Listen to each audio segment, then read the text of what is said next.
Hello. Hello. Welcome to another episode of We Can't Talk About That Right Now. Which I'm now questioning because I always feel embarrassed when I say the title of the podcast. Really? But now I realise it's making sense. It's like after you've written something, you know what you've written. Yeah. Now I get it. Oh, fully. Now I get it. It's like one of those silly long titles that, you know, is a little bit of a mouthful, but at the same time, it represents perfectly what it's about, right? Yeah, totally. But also it sums up why we started it. Totally. Because we were trying to get kind of control over our grief. Mm-hmm.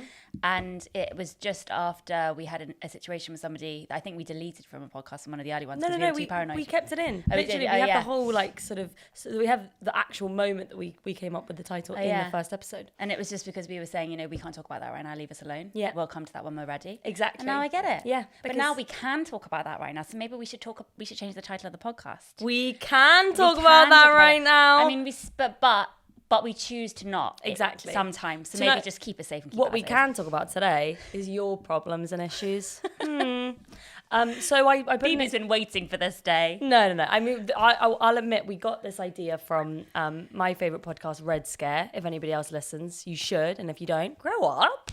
And they just have this thing that they do often called Love Line, where people send in voice notes of their questions about love and stuff like that. We've opened ours up a little bit. It's not just about love. We do have some questions about love, but also about sort of career and ambition. And I think that Jessie and I are bound to give some terrible advice, but we will try our best, won't we? Mm-hmm. You know? Yeah. Do you think that are you the kind of person, do you like giving advice to people? I'm good at advice. You love it, but I don't love it. No, I hate it. I'm not saying motivational advice like, you know, when you're being my drill sergeant. I know, this is my gothic hand. Don't be rude about my gothic hand. I ripped this one off, so it's only one, but this is my gothic thumb hole. You're just so grubby sometimes, aren't you? Sometimes I just look at you like, you just... Okay, you fucking nerd. Get over it. Just, you know. Just because I'm me and you're you. No, okay? Just, you know, you are the type of person to wear pajamas outside. Yeah. Okay, sometimes that's really practical. Sometimes it's like, I'm not going to waste a full outfit or a pair of pants on today. Today doesn't need a new pair of pants. I know what you mean. Sometimes I only have 3 pairs of good pants. Exactly. Just 3 pants. Are they pairs of pants? Pairs of pants. Yeah. It's a pair of pants. It's a pair of but pants. It's just one. Yeah, I know, but it's got 2 leg holes in it, hasn't it? Yeah. Like the way that trousers is a pair of trousers. Yeah, so I only have 3 pairs of my size 14 M&S seamless pants, which give you no VPL. Oh, do you know what I love? The Sainsbury's 2 lacy pants. They're not Sainsbury's, that's Tesco. Oh, Tesco then. Yeah. Okay, what's the Tesco clothing range called? Because we got George. Oh, we got 2. Oh, what is it? What's the Tesco version? Oh, that's so annoying. And also on that note, by the way, if anybody's been watching Love Island, is not the George by Asda advert with the children singing in the playground the best advert you've ever seen? I actually looked it up on YouTube afterwards and I watched it a couple of times. How have I missed that? Is that because I watched it on ITV? It's called Back to School. Honestly, I recommend getting the kids to watch it. It's inspirational. I think that's because I only watched it on ITV Player. You get it on ITV Player. Oh, I missed that. I'm looking down on my phone during the ad breaks too much, aren't I? Yeah. Anyway. So yeah, we don't know what the clothing for Tesco says. But I also, I don't like wasting one of my good 3 pairs of pants. Exactly. It's just not worth it. I like it, you know, if I have to get pants on for that day, I'll use one of the pants that has like so many period blood stains on it. It literally looks like an old builder's like sweat rag. Like he's been working in the mines and he's like been tapping his head. Like that's how dirty it looks. Do you know what I mean? And it's not that they're dirty, but the stains don't wash out. They don't wash out. Don't buy white pants. Don't buy white pants ever. Really. When are you gonna wear them? Apart from on your wedding day. Yeah. Right. So. Okay. So you do like giving advice to me, but do you like giving advice to other people? What about if somebody was to come up to you and ask? If I see somebody is doing something so wrong in their lives, I do kind of like hinting, right, this is what you need to do. Mm-hmm. I do enjoy being a drill sergeant. That I am a drill sergeant by nature, so I do enjoy kind of giving people a plan and a kick in the right direction. Yep. And I do seem to surround myself with people that need a kick in the right direction. I think maybe to make me feel better about myself. So maybe it's a bitchy thing. Maybe I like giving advice to make me feel better. Well, that's a very therapy kind of like emotionally mature understanding of it. But I would also say that you're really good at giving advice. You're somebody that like, you have a lot of things that you've implemented in your own life that are more difficult for like a lazy person like me to do, you know? So I think that actually you're very well suited to give advice, to be honest. I think I'm pretty good at giving advice too, actually. Yeah, you're really good at giving advice, but we're good at advice in a different way. So you're quite soothing and you always make me feel better, and you're very gentle and loving. Whereas my advice is a little bit more harsh and tough to hear, but usually for the better. So we do complement each other quite well when we're in the right positions. Totally. So in fact, we might be the perfect Agony Aunt team because you've got good cop and bad cop. Yeah. Well, we got Dream Cop and Reality Cop. Oh, yeah. That sounds like a program I want to watch. So. Okay, gorgeous. So. To do this task today, we are having to just ignore the fact that I have a phobia of voicemails. Yeah. Trigger warning because of my rape. If you say trigger warning literally 2 seconds before you say the thing, though, that's not like enough time for people to be able to. You're just an actual mentalist, aren't you? Okay, let's go on. Let's listen to the first one, shall we? Yeah, but when did you say trigger warning? I think you say trigger warning like before. I don't know. People know. They expect and I'm from only us laughing now. out of pain. Exactly. Humor as a coping mechanism.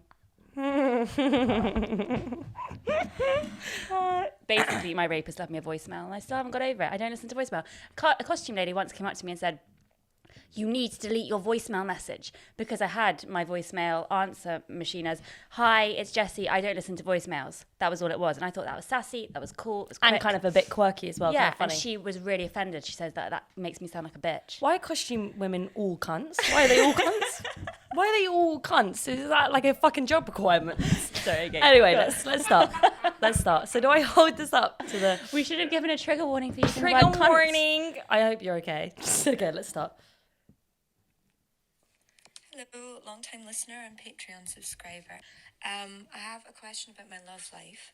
So I broke up with my boyfriend of a year and a half about 3 weeks ago. And I've always really had this crush on my friend.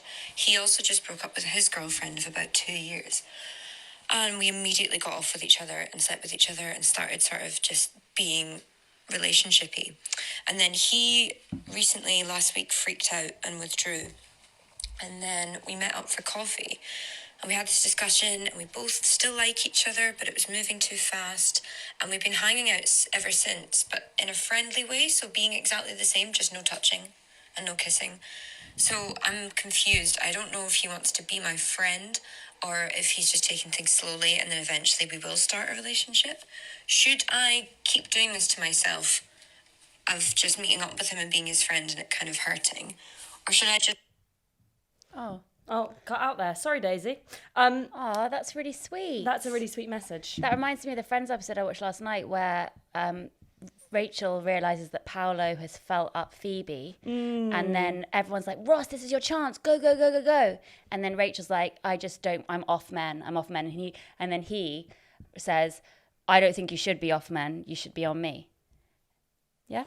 Did Ross actually say that in that episode? Yeah, some of the episodes, that wouldn't be okay now because you can't tell a woman how she should be feeling. Yeah. But no, to Rachel. To Rachel, oh my God. She says, no, you should be on men. You should be on me, basically. But then doesn't, like, a cat jumps on his head or something No, like that? that's a different episode. Okay. Well, on the balcony, though. Well remembered. So back to this question. Okay, so she's broken up. Thank you very much, Daisy. You were the first person to send the message. Aww. Thank you. And you're the only one. And you're the only one. We will be discussing this issue for the rest of the episodes. We got some more. Not as many as I expected, but... No, we didn't. That's way more than I expected. We got about 50, which is great. That's incredible. Incredible. Thank you. I think some people probably got a little bit nervous as well to send them because, like, you know. Yeah. But next time we do this, if we do it Daisy's again, got a lovely voice. Lovely voice, Daisy. And lots of people had lovely voices, and you're obviously a sexy gal. Such a sexy gal. 2 boys in a row. Yeah. Just that's very quick. And, okay, so...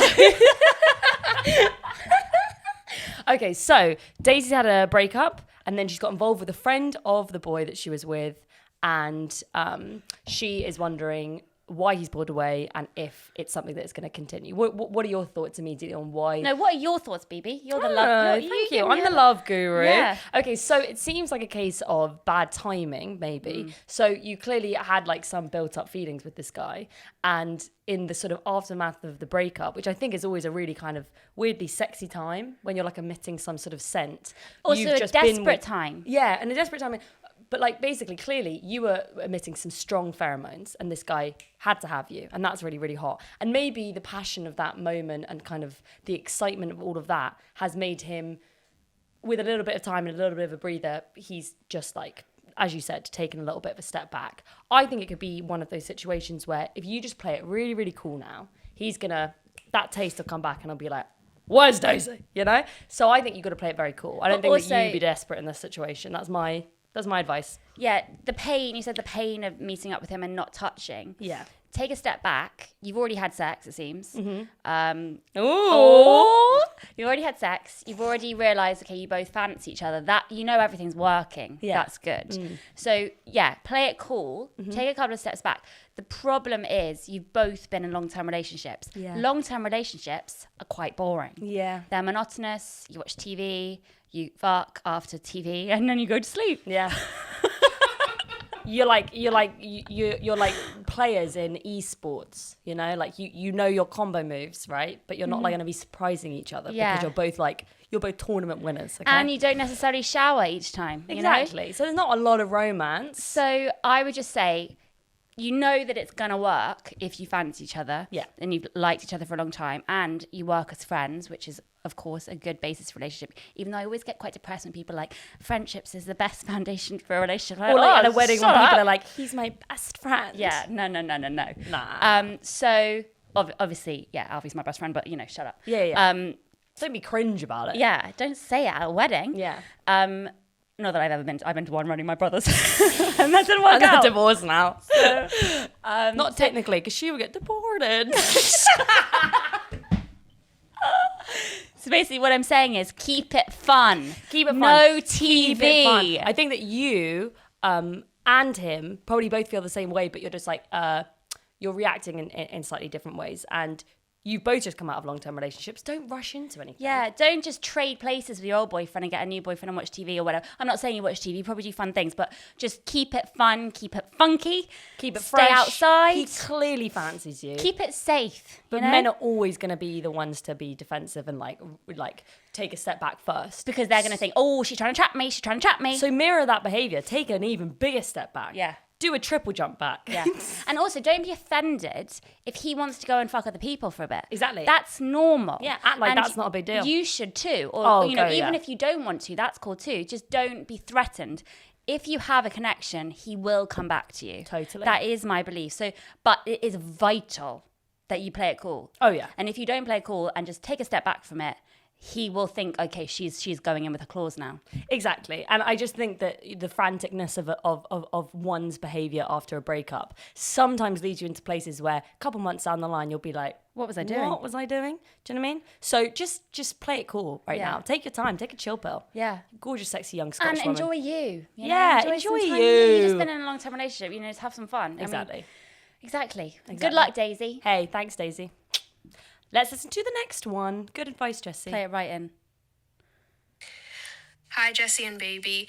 I know you guys have quite a large age gap between you, and I have a much younger sister too. I was just wondering if you guys had any tips on how to develop an adult friendship with a much younger sister. Ooh, okay, that's a nice short and spicy one. Thank you, A. She only her Instagram handle is just the letter A. Thank you, A.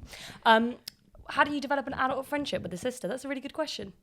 I think it just evolves naturally, doesn't it? I mean, we've never tried. We've never tried. I think we have a lot of similar interests, and I think because we've had such a sort of similar existence, with our family being so close and like kind of worshipping the same gods of like Heat magazine and Big Brother when we were younger, and then like that evolving into both being in the creative arts as adults. Our lives intertwine in a really natural way. I do feel guilty though, because I think I put too much pressure on your little shoulders from an early age, and relied on you emotionally, which did mean that you had like a crash course from a very young age into empathy. You're so empathetic for just as long as I can remember, you've always made me feel better. And that's not necessarily fair. And that did mean probably you sped up and were mature emotionally in ways that maybe you weren't ready for. Or at least that maybe put me slightly at odds with my actual age group. Peer group, exactly. Yeah. So I'm very overly dependent on you. And that might also make you feel, because of that jump, you have a lack with your age group, or you did maybe for a while. So I think there are sacrifices to be made. Yeah. If you're going to have a really close friendship with your, much younger sister or much older sister, maybe it would like mean that you're less close to people your own age. Maybe but you have to accept you're going to fuck each other up a bit. But I think that the secret to our relationship is consistency. We're not the kind of sisters that like will see each other like once a month and bury things under the carpet if we disagree or whatever. Like, we see each other all the time. If we have a fight, we sort it out on the day. And also I think that we've had points in our relationship where we've rubbed each other up the wrong way, but that's because we've been at odds in what we're doing at that point in our lives. Totally. Maybe one of us is very busy, or one of us is having a lot of fun and the other isn't. When we were 20 and 30, I would say that was like, we were just in such different stages, but then gave it a couple of years and suddenly But not even a couple easy. of years. I think is the second you take the pressure off, you're not jealous of each other's positions, because the age gap means that you're never going to be at the same point at the same time as the other. You're never going to be.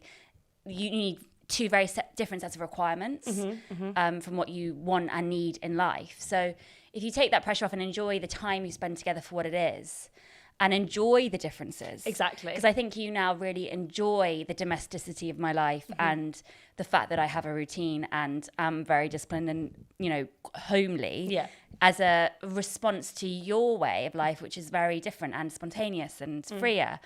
And we relish those, those extreme differences. Exactly. And rather than being jealous of, some, like, I think that, because me and Jessie also have a lot of similar interests, I could easily be jealous of, like, some of the things that you've done and, like, how talented you are and all of the different amazing things that you do. But instead, I can appreciate them from a distance and be like, that was Jessie's journey. What's my journey going to be? And it's a completely different thing. You have to just not compare yourself to a sister because, yes, even though you started from, like, the same, like, little, like, ball of clay, you're completely different creatures and they can only help you. And the other thing is success for you, I love and I enjoy and I get something out of that. So rather than being kind of bitter and worried about you surpassing me or doing things better than me or having more opportunities than I did at your age, then, it works for both of us. Exactly. when we do well or when we succeed. When we fail together. When we succeed, we succeed together. And I think that's, don't be threatened by the differences, basically. Yeah, use all of those feelings that could be, you being threatened or you being jealous of each other or territorial. Just convert them into pure support for each other, happiness for each other, because all of your successes can be shared. And, like, if you just change your mindset slightly, then it can just be the most wonderful relationship. You just basically have to just embrace each other fully and see her as much as you can, I think. But also there's, I think with siblings and when there's an age gap, I sometimes assume that BB's going to do things the same as me. And because we are so similar and because we're in the same industry and almost like weirdly things are very repeating history. Yeah. And it's quite hard to shift that mindset and think, oh, it might not be the same for her and it might be better for her, it might be worse for her, and that's okay. Just embrace the differences, basically. Totally. I've already said that, sorry. No.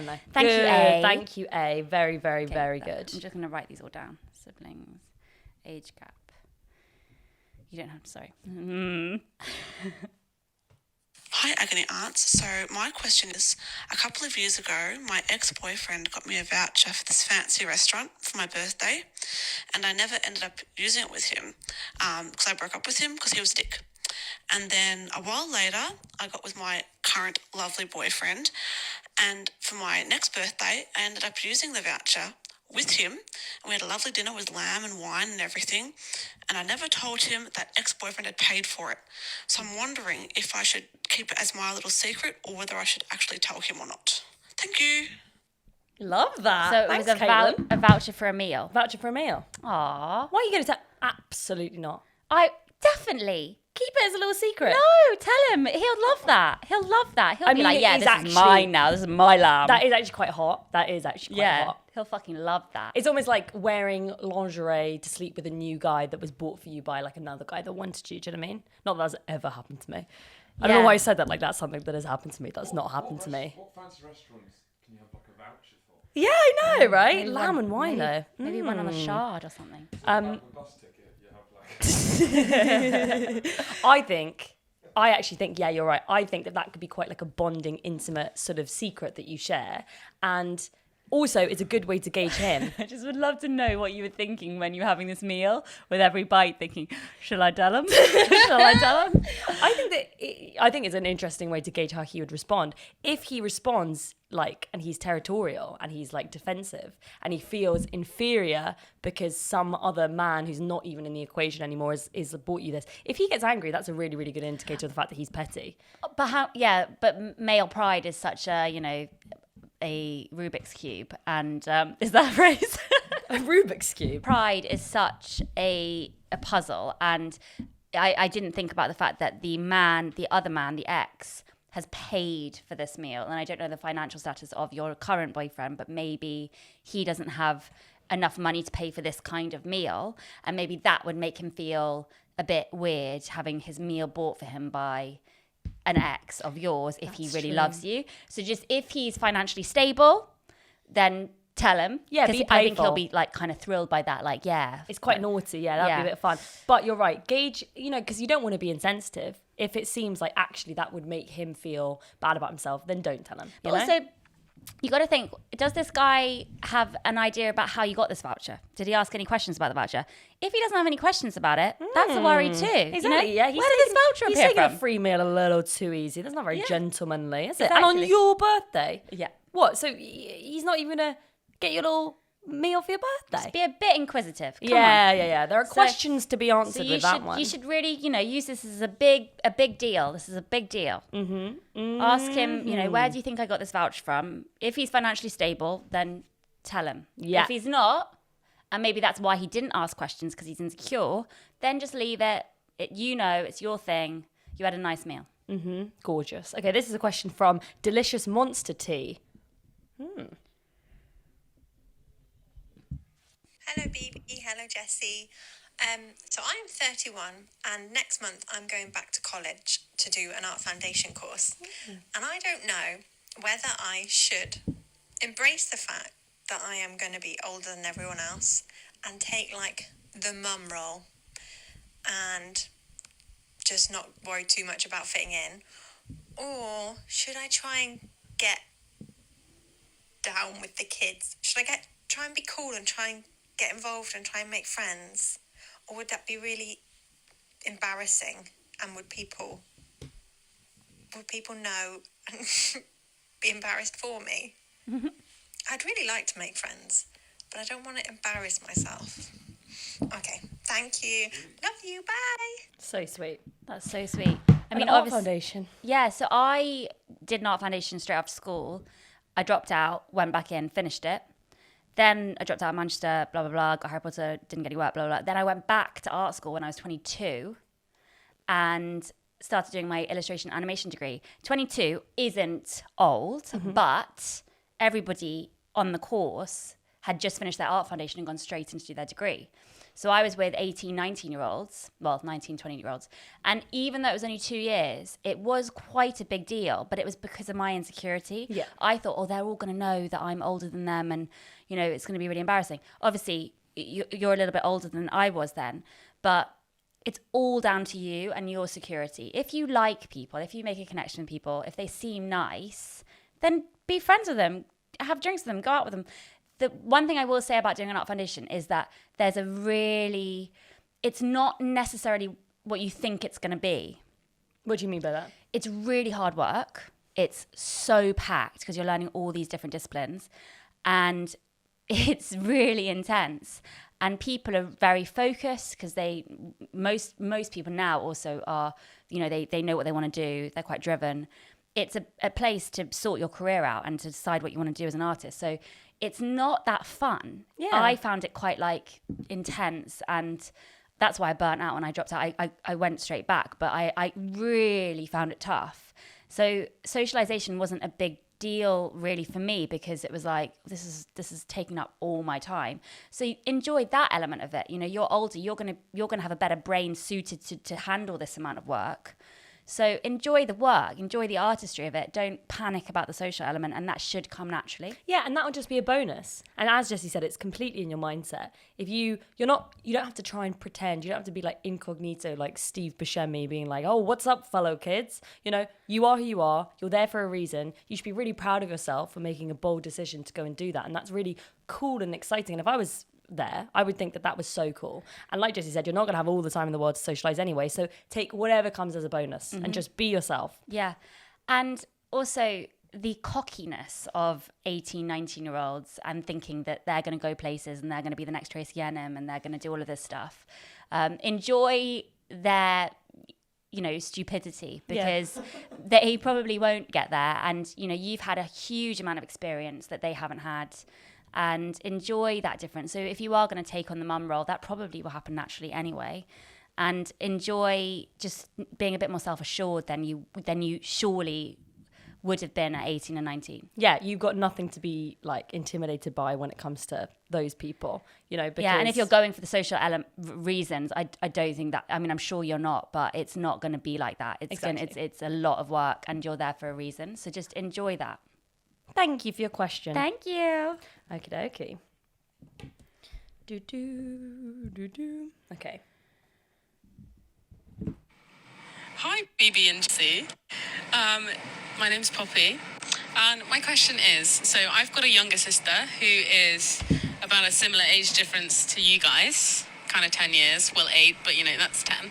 And 8 is 10. she's getting to the age now where I think she's ready for her first drink. And she won't let me buy me one, and buy her one, sorry. And I was just wondering, Jessie, did you buy BB her first drink? Were you there being like, here's this lovely little fruity cider? What was the drink? I'm looking for kind of like a gateway drink to help Lola in her journey to being an alcoholic like her older sister. Not an alcoholic, absolutely not. But you know what I mean? That's my question. Aww. Okay, bye. Love the podcast. So Thank I'm very you. flattered that you think that I'm the type of sister that would have encouraged BB to drink, and I'm that cool. I actually gave Jessie her first drink. I think it's the other way around. BB's taught me a lot. Oh my God! When I area. hand Jessie an Aperol Spritz now, she takes it gratefully with this sort of look in her eyes, like Bambi, like I'm giving her first drink. Genuinely. Also, Poppy and Lola, what pretty names. Lovely. Never met an ugly Poppy or an ugly Lola. No. So yeah, I'm not the best one to ask about that. It was hard for me to see BB drinking and stuff, and doing that kind of with more gumption than me. And again, it's another difference which I've just learned to embrace. You're much more relaxed with drinking. I'm a severely controlled person. I would say, I think it's kind of nice. Clearly she is trying to, all older sisters are going to be protective of their younger sisters, but her way of dealing with it is trying to sort of embrace it, show her the right way to drink maybe. And actually I think that's a really responsible technique. Maybe if you want your sister to practice responsible drinking, introduce her to nice alcohols, like a nice wine or a nice cocktail, rather than just encouraging your sister to drink like cheap stuff but in large volumes, because I think that means that she'll end up having a healthier relationship with it. And if she knows that she can come to you to talk about alcohol and stuff like that, she's going to be less likely to hide stuff from you and maybe get in trouble. Because I know because I felt so embarrassed about how bad I was at dealing with alcohol when I first started drinking it, because I was late to the game and because I'm just an incredible lightweight. When I tried to hide it from my family, if I ever came back drunk or something like that, I would end up being so embarrassing and hurting everyone's feelings, So it's better for everything to be out on the table. And I think that you're handling it in a very cool way. Yeah, be open and just enjoy your time together. And if that involves alcohol, great, you know? Mm-hmm. In safe measurements. No judgment. No judgment. No judgment here. Hi, Jessie and BB. This is Elizabeth from Chicago, Illinois. Here's my question. So my partner and I are hoping to have kids soon, and we live in Chicago. Our families live on the East Coast, and my best friend, little sister, lives in Atlanta, nowhere near us. So I'm curious what y'all think. How important is it to be near family when you're having kids, especially at the beginning, and especially little sisters who you love? And second question, how do I get my little sister to move wherever I am and live next door to me for all of eternity? Thanks so much. Love y'all. Love the pod. Have a great day. Bye. Love the pod. Oh my God, I love you, Elizabeth. Oh, I do. I was thinking about having Americans in general and how far away things are. So if your sister's even in the next state, Oh my God, yeah. that would be a big trip. I mean, Exactly. I just can't imagine. We're so lucky. So bloody lucky, aren't we? Oh, that's really hard. So first of all, answer the first question, how important it is to have family around when you've got young kids. From your perspective. I mean, genuinely, I wouldn't have been able to do anything if I didn't have my mum or BB in close proximity. I wouldn't have been able to do any work just because I wouldn't have been able to afford childcare. So there's just no way I could have worked, also paid for childcare. It wouldn't have been worth it, especially with writing. So much of the time is not paid. So it just would have been a no-go. So your recommendation is? You have to live in a family, even if you're sacrificing your lifestyle, you know, the place you love, you're going to love your kid more. So if that means you're going to have a happier life and you're going to have help and you're going to be able to be happier because you've got that help and therefore do better work and be able to socialize and do things, I really am somebody who would heavily endorse living near your family. And I do see it happening all the time. Slowly people realize that and they move or gravitate back to where their family are. And I would say from your sister's perspective, even if she doesn't realise it now, having your children in her life and having you as a motherly influence in her life is just the best gift that you can ask for. Jessie's children have changed my life, and seeing her become a mother and everything like that has just been one of the most beautiful things I've ever witnessed. And it's made our relationship closer. It's made my understanding of human nature better. And it's prepared me for my life and, you know, hopefully future motherhood and stuff like that in ways it's just the best thing ever. So even if your sister is resistant to it, she will love it. So you got to force that bitch, okay? Or you need to go near her. Or maybe you go near her, because I think whatever that you need to do to be close to your sister and to your family when you have children is vital. Also, I would say don't plan things too much. Obviously, you have to decide that you want children and you're going to start trying. But 9 months when you actually get pregnant is an amazing period of time because it's long. It takes forever for that baby to come. And in those 9 months, you kind of can make these decisions and you'll find your brain is different once you're pregnant. And there's a sense of urgency and you need to complete things and sort things out. So you might find that the second you're pregnant and you've got this date in mind of when the baby's going to join you, then you might find it much easier to make the decision to move. So get pregnant first, I would say. And maybe, you know, discuss with your sister, what do you both like about your areas? Write down a pros and cons list. But ultimately, none of those pros or cons is going to come close to how good it is being together. So maybe you find a middle ground somewhere sort of in between the two of you, or where best suits you and your family. But I think make living together non-negotiable. Well, that's exactly what we did as a family. So recently we all lived in different parts of London, and then when we lived in a particular part of London and we weren't still quite as close, we realised our happiness dwindled, and we've made this decision, even though it's not practical and people would question it. We've put proximity to each other above everything. Exactly. And it's only made us happier. Totally. So I would completely recommend that. But get pregnant first, see what happens. Get pregnant first, get that baby brain, that good baby brain, not that bad baby brain. What the fuck am I talking about? That was a good one. That was a really good one. I love you, Elizabeth. Love you, Elizabeth from Chicago. Hey, BB and Jessie.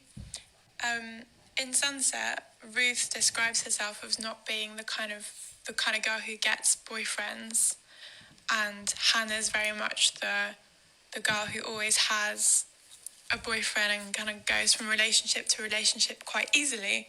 So, do you have any advice for the girls who, like Ruth, feel like they're not the relationship kind of girl, and how not to compare yourself when your friends are all in relationships and your sister's in a relationship and things like that? How do you stay kind of confident and happy and kind of embrace being single? Ciao! Oh, that's really lovely sweet. Thank you voice, for reading lovely Sunset. voice. That's just really Clarice. lovely to hear people Clarice. saying their characters' names. Like from Silence of the Lambs, sorry. Yeah, all right, I'm just saying a nice thing while I was sorry. Anyway, Thank you. I feel like I can't really answer this question because I am a fraud. I am not a boyfriend person or a relationship person. I got pregnant by accident and we've stumbled into a very happy, beautiful 7, almost 8 year relationship. So weird. And I feel like honestly a fraud every day when I have these relationship dilemmas and stuff. And even when I kind of get complacent about having a boyfriend, sometimes I check myself very quickly, Because like you're too grateful. quickly. I'm like, hang on, you never had a boyfriend before, so what are you doing? So I feel I am a Ruth. But you were 26 when you got pregnant, right? Mm-hmm. But also Ruth is 26 in the book. So in a way, it's like subconsciously you wrote about that period of time in your life leading up until the moment that you got pregnant and the moment that Ruth's life changes forever. Those two kind of events are now synonymous. But if you could talk about before you got pregnant, that period of time when you felt kind of boyfriendless, what advice would you give? Well, I always had creative things and a drive that no one could take away from me. So I just threw myself into work and writing and making things. And so I never needed somebody to save me or complete me. I was enough on my own. Having said that, I desperately wanted to conform and have relationships, even to date normal. Everyone I dated just psychopaths. So I mean, I just don't know what happened to me. Well, I was raped. I think that probably did massively alter my development and my decisions with men. So I just, I feel like I can't really answer this other than say, I think now that I am in a relationship and I do feel like unfortunately I do feel validated by that. The fact that he loves me and he chooses to stay with me and be with me and wants to be my boyfriend. I do feel that confidence that I had before him is still there. I don't need Alfie. I don't like desperately need him. And that's because I've got other things. And You'll be grateful. If You'll you be can grateful hold for on that to time. that sense of, okay, you don't need someone to complete you and you can thrive on your own. And if somebody's going to come into your life, they're going to just only be a lovely addition to it and make things a little bit more fun sometimes. If you just hold on to that sense of confidence. Yeah. I felt really unlucky with boys for the longest time, and I never dated in school or in my early 20s either, because I just felt like I was constantly getting rejected by boys, and I think I placed so much of my brain space on who could I fancy next, who would like me, what crazy text could I send, and the second that I stopped placing so much emphasis on that, I ended up actually and feeling more confident in myself and focusing on things that weren't just boys. I ended up getting more sort of lucky with love anyway.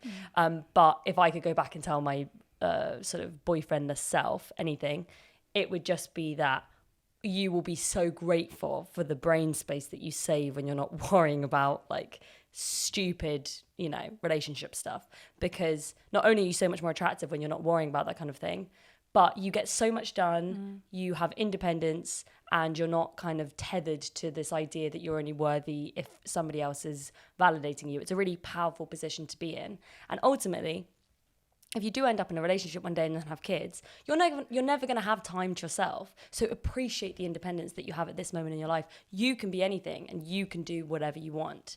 So Yeah, it's like, just such make a waste the of most of that. time. You know, don't think about, oh, what I could be doing if I did have a relationship or something like that. Think about what you can do right now because you don't. And one day that's going to be a different situation. So appreciate your independence right now and how cool and wonderful you are, you know? Yeah. I definitely found that I said that the other day. I wish I could have told my younger self not to waste that time just thinking about hymns when you could focus on you. But at the same time, I think that you've got to be a bit practical sometimes about finding love, because if you just focus on yourself and think, okay, well, I need to just, focus on me and just do my own thing, you have to be open to other people. And if you do want kids, if you eventually do want to have that, you can't ignore that for that, forever. Women don't have that luxury. So yeah, just be open, but enjoy the possibilities. And don't see yourself as less than whole because you don't have a relationship. You are enough. And like Jessie said, any relationship that you do have would be a bonus addition, hopefully a really welcome one and a great one. But stop seeing yourself as less than. It's you are exactly the same and as worthy as any girl with a boyfriend. You But just isn't don't it have weird one. that I do identify as somebody who is boyfriendless, and I sometimes I do label people. I'm like, well, you're a girlfriend, you're a boyfriend girl, you're going to be single forever, girl. It's a state of mind. I definitely do think of people like that, and it's so weird. But the thing is, the reason why you view yourself as not a boyfriend girl is because you have independence and a sense of yourself without a boyfriend. I think we both, and the fact is, I've been like not single now since I was 22. So you could label me as a boyfriend girl, but I don't view myself as that because I learnt to view myself as a whole person, and you did the same thing. So it's about your past experiences influencing what your actual current situation is. It's so nice when you're surprised when you see somebody who's just, you think is single forever, and you see them at parties and they always are kind of going from boyfriend to boyfriend or bad relationship to bad relationship, and then you see them and they're happy and they are in a good relationship that's healthy, and you're like, that blows your mind. So you can be surprised. You can change your label. You really can. You have the power to do whatever you want. Thank you for your question. Thank you. I'm not particularly fun, and I'm not sure how to... I'm fine with that. I'm fine with that. Other people have an issue with it. But I don't know how I can come across as being more fun so that I get less shit from people. I love that. I love you, India. India. Who are these people giving you shit? Like, give me their number. Fuck them. I'll give them a little bop one too. That's just so annoying. I'm not a fun person either, India. And I'm not even trying to be a fun person now. And then you shock them with how fun you are. Totally. When you see Jessie after a couple Aperol Spritz, she can be real fun. But the fact is, not even two. Just need one. fun is such a bland term for a person. Yeah. Fun is what you call someone when they don't have a personality, but like they occasionally like dress well or like dance in a club or something like that. You don't want to be described as fun. You wanted it to be described as interesting or like soulful or, intelligent, Who also... I would bet that a lot of this labeling of fun is due to alcohol. If you're not drinking, you're not fun, and that's just because of the culture of Britain. If you just you decide what is fun, and if you are having fun, if that's going to bed early, if that's reading, not going clubbing, whatever, you might be playing video games, you might be doing something weird. If that's fun to you, that's enough. Like, don't compare yourself to others. And if you are surrounding yourself with people who are saying you're not a fun person, they aren't nice people. Also, it sounds like if somebody's describing you as not fun for, let's say, it's not drinking or not being irresponsible, sounds like they're feeling insecure about themselves. Like, if you're ever being mean to someone about not drinking, it's because you feel bad. You feel like they're judging you for drinking. But actually, they're just minding their own business. They're making their own decisions. So why don't you find some people that are maybe more aligned with you, that aren't going to be judgmental and insecure because your friends sound shit. And if this is causing you anxiety by, constantly being called not fun, then you need to take yourself out of this position and get away from these people. Exactly. You never need to worry about being fun. Fun is a boring thing to be, You sound cool. Sound very fun. Very, very cool. Hi, BB. Hi, Jessie. this is really exciting. My name is also Jessie, Jessica Jones. I was wondering how either of you feel about routine. Is it important to you? Do you try and really cultivate that, or do you prefer to just kind of let things flow? I personally really thrive in routine, and as an English teacher right now on my summer break, I'm kind of struggling not being in my routine. So any tips to, I don't know, what do you think about routines? Tell me. Oh, This is a question for... this is designed for us. Yeah. Okay, Jessie. Jessie loves routine, don't you, Jessie?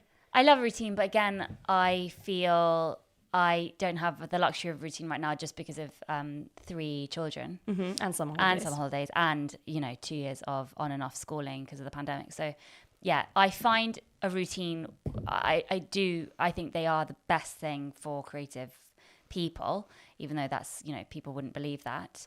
I think it's vital to have or implement some kind of routine into your day.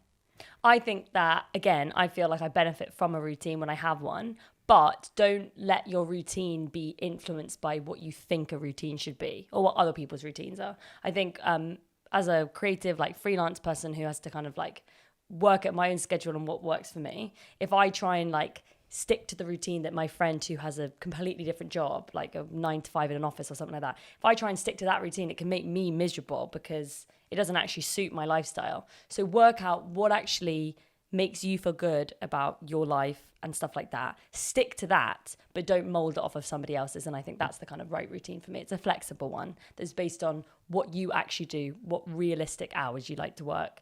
And if you want to have like 2 hours in the morning where you don't do anything, you just like go and get coffee or something like that, so then and then you work a little bit later in the day, then make that your routine and don't judge yourself for it. But also enjoy the difference at the moment in your routine. So you're not at school, you're not teaching right now, it's a summer holiday. The routine will come back by, in a few weeks. So enjoy it being a bit in disarray at the moment and having to do different things and being a bit listless, because it will come back and then you'll be in an enforced routine. So and then you'll look back at this period of time and you'll be like, oh, I should have appreciated that more. I'm really trying to do that right now with having such a small window of time in which I can work, maybe an hour a day, if that. And so in that hour, I get my head down and I do it, and I love that. And I know that when they're older, I'm going to have all the time to do that kind of thing again. So I'm just trying to be a bit more relaxed about my work output not being, as much as I would like it to be, or I feel like I have the potential to be right now. Mm-hmm. Hi Jessie and BB. I absolutely love your podcast, and I don't have any siblings, so I feel like your podcast really gives me an insight into the sister relationship. Also, you guys are hilarious, and I always listen to your podcast in public, so I'm always like stared at by strangers because I'll start cackling on the street, so thanks for that. Anyway, my query is, I am basically accidentally in love with my best friend, who I also live with. It was all going fine. Her and I were really, really close. It was great. She was my best friend. And then a couple of weeks ago, I had this dream about her where I kissed her and we were in a relationship. And now I can't stop thinking about it. And I have this really unreasonable crush on her. And I don't really know what to do, because not only is she straight, but she's also in a committed relationship. Oh my God. So any advice is much appreciated. Thank you in advance.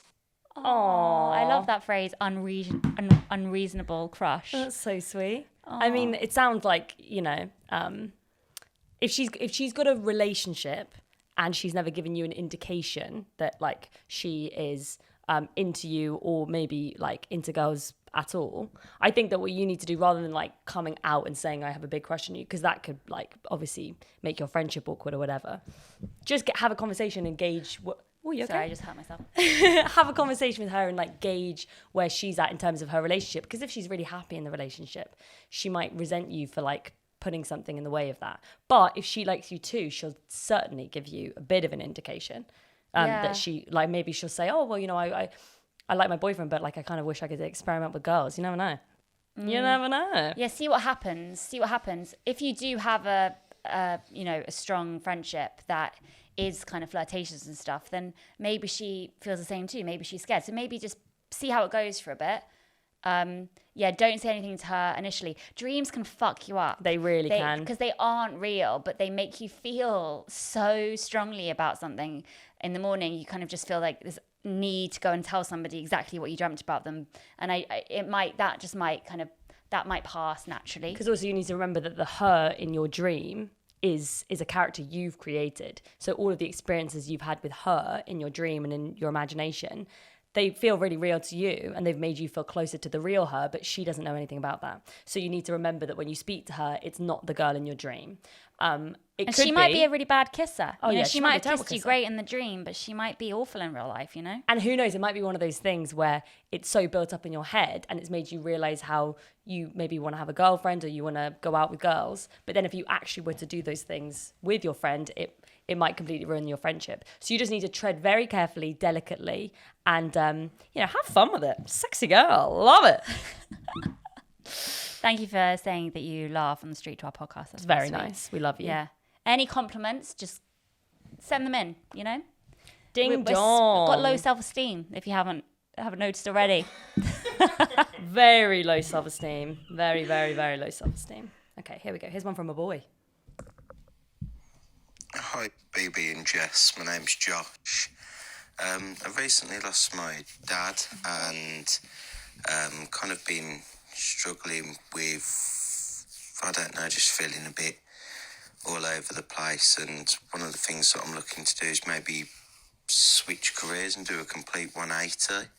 But I'm not sure whether it is something I actually want to do or whether it is just kind of like a phase of grief. I was just wondering what you guys thought. I'd appreciate it. Thank you.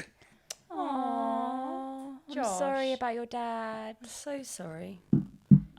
If you've had feelings before that you've wanted to switch careers, then I think, do it. Do it now. If you have never, ever contemplated a different job, then maybe this is a reaction to you being scared and everything suddenly, because when somebody dies, life is everything goes in a 180. Yeah. So, and you look at everything in a different way.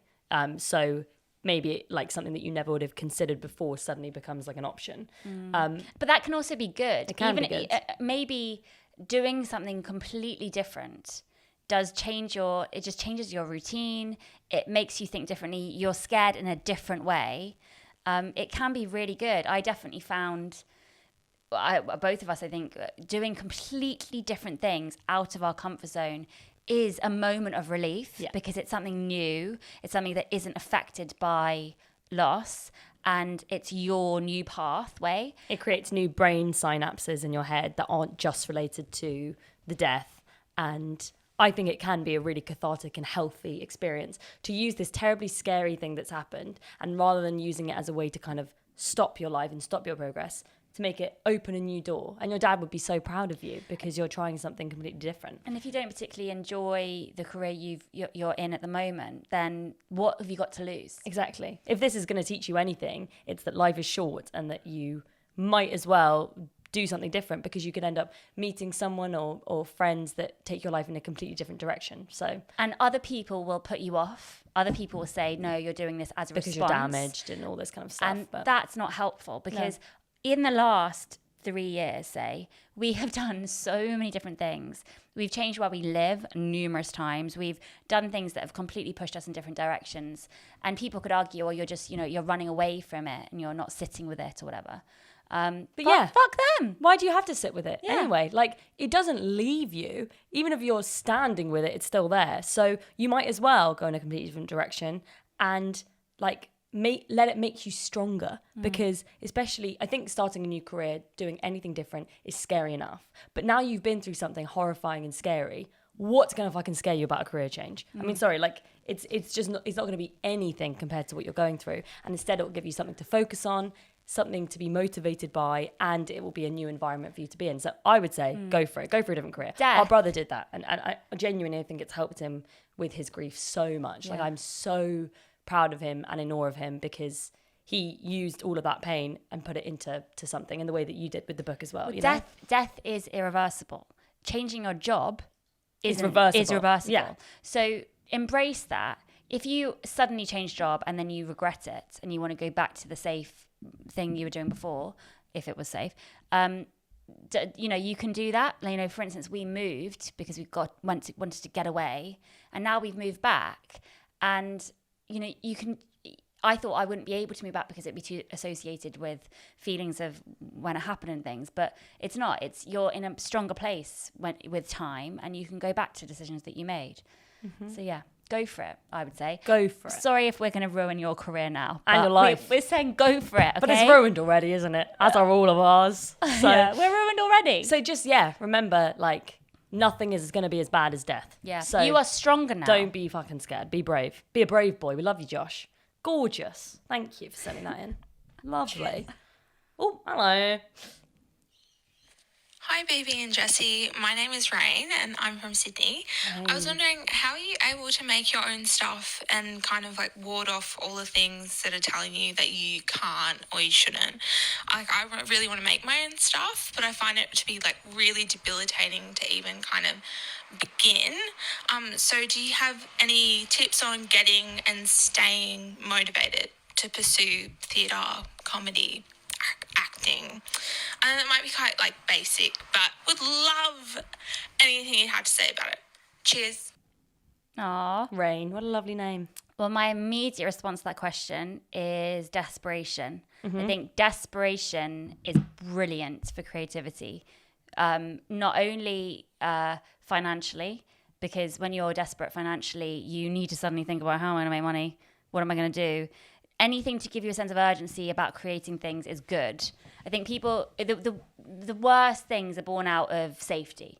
I think it's good to be a bit scared, a bit frantic, and to decide, right, okay, I'm just going to go for it. I'm going to do it. It might be awful, but I'm just going to do it. So that's my... Also, I would say that clearly the debilitating feeling, and it's something I can relate to, comes from a feeling of worthlessness and comparing yourself to other people.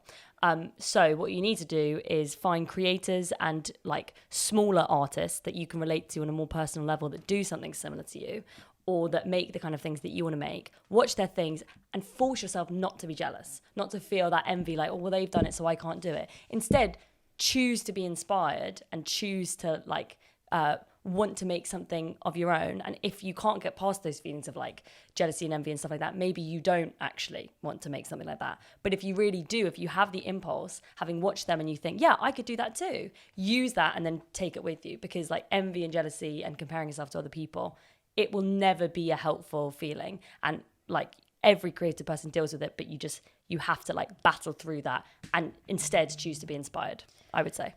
And then on a more negative note, what do you have to bring to the table?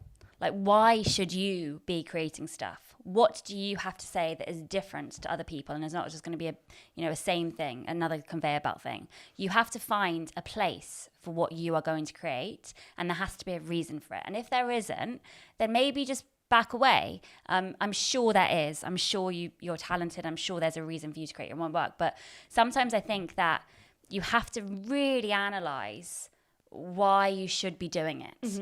And if you can say, oh, actually, no, that somebody hasn't said it like this. Somebody hasn't helped in a way like this. Somebody hasn't done this thing or seen things from this angle and do it. Because ultimately, a lot of work is of similar theme. But if you've got a different take on it, then go for it. But if there isn't, if you can't think of the reason, then maybe just be well, maybe I should do something else.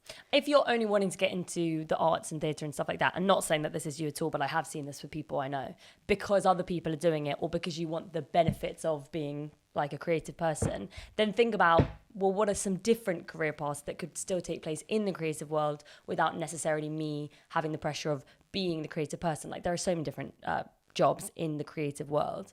You just have to recognize what impulses you actually have, and are you more of an actual creative or somebody that can work with creative people?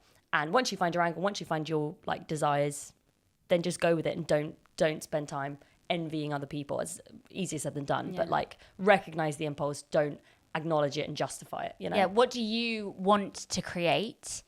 I think is the other thing. I think so many people think, I'm a creative person, I want to make shows, but what is the work you want to create? Can you see it? Yeah. And also, if you think about all the ideas you've had that you've never done, that you've written down, but you've never got them anywhere.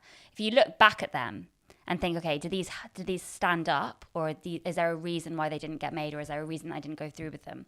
Just really take a good look at yourself, rather than just have this idea of what you want to do. I think a lot of people say they want to be a writer, but they don't write. Or say they want to be an actor, but you can't just wait around to become an actor. I mean, like, that just doesn't even work, even if you are already an actor or have an agent and stuff like that.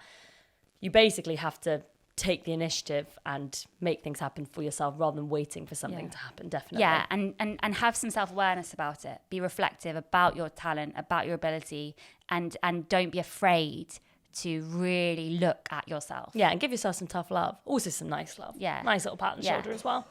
Yeah. Thank you, Rain. Go for it. Okay, here we go. Here's a juicy one.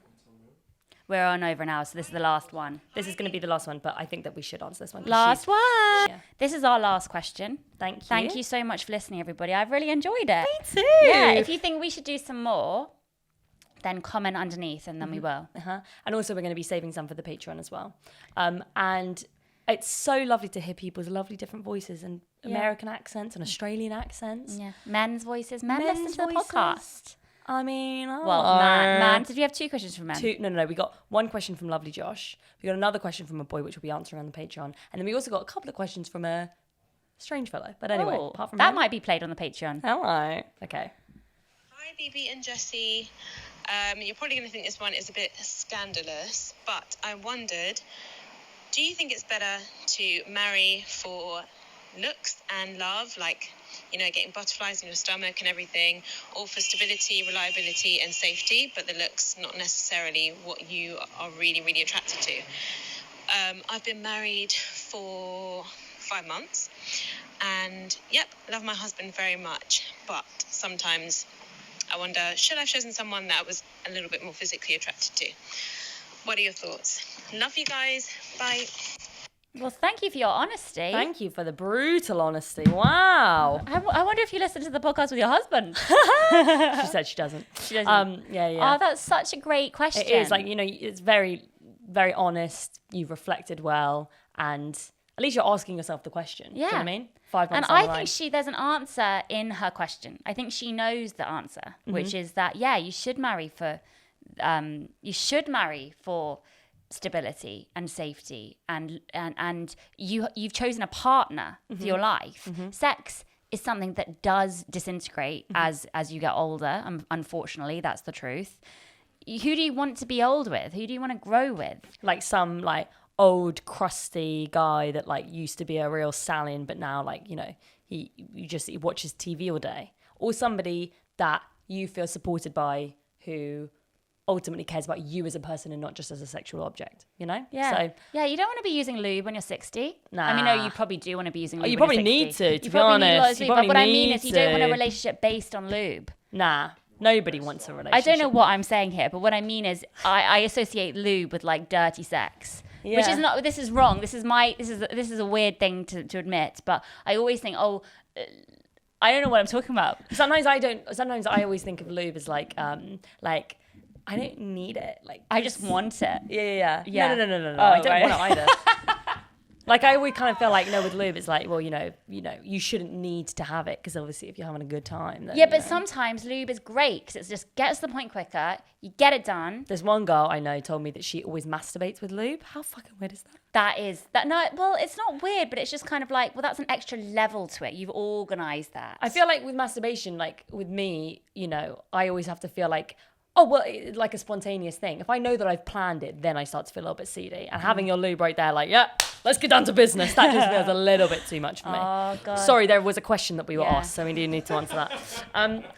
My thought to be, if I'm going to be really honest with you, because you're clearly an honest lady yourself, you're 5 months down the line. Now, obviously, I'm not saying that, you know, you need to be having sex all the time, but 5 months down the line does seem like, unless you had a really long relationship before that, 5 months down the line maybe seems a little bit soon to already be feeling like you're not sexually attracted to the husband. But things change. Maybe, you know, you're just like going through a phase where you're not feeling like that. But in my opinion, I would still want my first like couple of years of marriage to still be like quite sexually charged, you know? Yeah. Yeah, definitely. I mean, it depends what you want out of a relationship. If sex was a big thing before the marriage, if one of your staples of your relationship is your sexual relationship, and it's now just suddenly dwindling and you've realized that you don't find him as attractive as you did at the beginning. If it's always been a relationship based on friendship and routine and sex hasn't been the priority, then that's what you signed up for. Yeah, exactly. So exactly. it's different. It depends if it's changed lately. I think it's a shame to it must be, I definitely, I'm sad that you don't find your husband attractive. I mean, I'm sure you do find him attractive, but I'm just, you know, he's not like Thor. Yeah. You know, but not all of us can have Thor. No. You know, I'm not going to get a Thor. No. You know? No. I'm not even going to get a Toby. I got a Thor. You know, you know, we're not all going to get Thors, and we have to accept. You know, what do we want out of a marriage? Do we want somebody who's going to, you know, pay for stuff? Do we want somebody who's going to have a nice dinner? Yeah, but the fact is, if you're already feeling this little nugget of doubt, don't let it become something that then you feel resentful against your husband towards, because you never know, maybe he's really physically attracted to you. If this is the way that you're feeling, acknowledge it as your own feeling. I remember I had a boyfriend that I wasn't particularly attracted to, and instead of just breaking up with him, I felt resentful against him for not making me more attracted to him, and it's not his fault, you know? So just be honest with both of you if it comes to that point, and don't take it out on him, you know? That's the only advice I would give. Yeah, it can be, it probably is. I mean, I've never been married, but I can imagine, and I've read books about marriages and early marriages, and I'm reading a book at the moment called Monotony, which is amazing, monogamy. Monogamy, which is about a marriage that's a 20-year-old marriage, and it looks back at the beginning of the marriage, and it's fascinating because you see these problems play out. It's you're not admitting something that other women aren't feeling. It's just it's people don't talk about it, you know. And I think that if you still want to have sex with him, just maybe try and change your mindset to I don't find him like amazingly sexually attractive, like I want to rip his clothes off the entire time, but you can change your, you know, you can fake it. You can fake it into making it. Yeah, exactly. And also, like, don't like put him down. He could still surprise you if you tell him this is exactly what I want. I feel like sometimes we just assume that men, well, they can't gratify us, they're never going to be able to. But you never know. He clearly really cares about you. If you tell him this is what I want you to do, like, set him a challenge, and if he can meet it, then you'll probably feel more sexually attracted to him. See if that works. You know? Yeah. The other thing is, I think most couples just get old and get fat. I mean, that's true. Everyone gets bigger as they get older, usually, unless you're Liz Hurley. And I don't know why I haven't thought about Liz Hurley in such a long time. Most couples, you know, you think of settling and getting old together, and, you know, the sex dwindling and stuff, and it's like, actually no, you can change your narrative.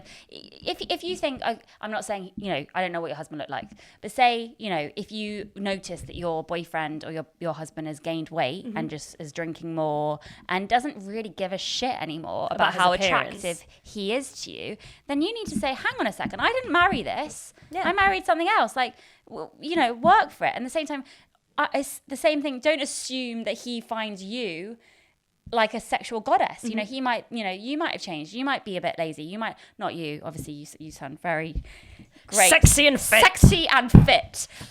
So yeah, we all have to just remind ourselves and be less proud. That relationships are organisms that need to keep living. You can't just like expect it to keep on going. So before you say, yep, cool, I'm not attracted to him anymore, that's it. Why don't you try and like set both of you a challenge for how can we become more attracted to each other? This is what I want you to do in the bedroom. This is what I want you to, like, maybe you want him to dress better or something like that. Like, people can change. Yeah, and if he's willing to do it with you, then that's a really attractive feature, and you don't want to let that boy go. And if he's not willing to adapt and grow with you in that way and push yourselves as a couple, then yeah, maybe you have to rethink. Also, other thing that people don't talk about is that it's fine to get divorced. Yeah. It's fine. It's no big deal. Obviously, most people want to marry for life, but I think it must be terrifying to get married and then to think, oh my God, have I made a mistake? And then to think, okay, I can't undo this mistake. You absolutely can. Exactly. And also you can, and it's better to do it now than in 5 years' time. And then you'll look back at where you were now at this moment and you'll think, why didn't I do it then? So do really think carefully about your situation. Don't act hastily, but if you are in a position where you're like, yep, cool, no, this is not working for me, get out now rather than 5 years' time. It depends what you want. Yeah. If you want a relationship that is based on sex, then yes, get out now. Yeah. If you love your relationship as it is and you're just asking the question, in theory. rhetorically, then yeah, I don't really know the answer.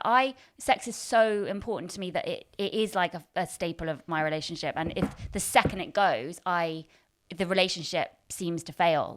They go hand in hand. Yeah. So I just think, yeah, you have to just think about what you actually want. Yeah. Thank you for your question. Thank you for your honesty, the most honest question, yeah. Mm-hmm. And thank you everyone for sending in questions. We're really, really sorry if we didn't get to you. It was a lot of questions that I received. Listen on our Patreon. But we're going to answer some more questions on our Patreon now. Patreon.com/Cave Sisters. And if anybody watching who didn't send a question or whatever, who's just watching or listening, if you enjoyed this episode, then we would be happy to do it again at some point in the future. So please comment below. Yeah, let us know. Let us know. What a fun little time. Yeah. Agony aunts. Yeah. And thank you for coming to our show if you came to our show last week. And we hopefully will do another one. And thank you if you have continued to support my book, which has been really sweet. Jessie's really nice. book. Yeah. Keep on spreading it. Give it to people. Actually, no, don't. No, make them buy it. Make them buy it. Oh, yeah. Yeah, nice. Yeah. #Sunset Book. Pass it on. Love you guys. Thank you. Bye. Bye.